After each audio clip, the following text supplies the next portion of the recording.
भन्नु लु भोलि घाम लाग्छ मौसम विभाग मौसम विभागमा भनेपछि म चर्को घाम कि ड्याम यहाँ नै यहाँ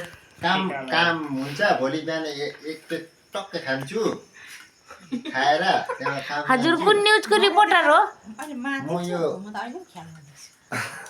चुप्नु नि कुन न्युजको रिपोर्टर हो यो गाउँ संवाद गाउँ संवाद के यो कालीखोला पीडितहरूलाई के भन्न चाहनुहुन्छ के गाउँ संवाद पुरै समाचार दुईटा घरको संवादमा म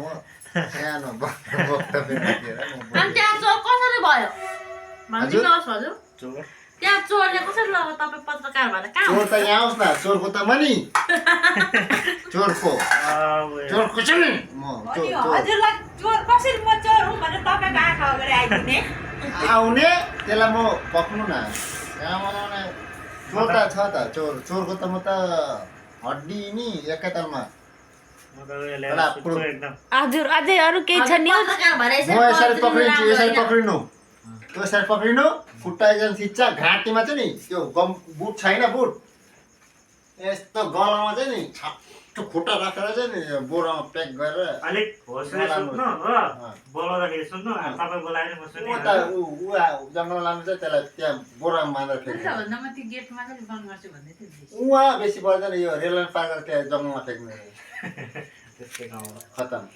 अरू यस्तो यो मर्डरको कुरा गर्छ यो न्युजम्यानले त मौसम विभाग गर्दा गर्दा मर्डरमा पुग्यो त मर्डर त गर्नुपर्छ मौसम विभाग भन्नुहुँदै थियो होइन तिस्तामा पानी आयो यहाँ आउँछ यता आउँछ यहाँ छराकछुक ताराकचुक म नि अनि त्यसो गरेपछि ढिप्लिस हुन्छ मौसम विभाग कहाँको धिप्लिस हो म धिप्लिस हुँदैन कहाँनिर बादल फाट्यो अरे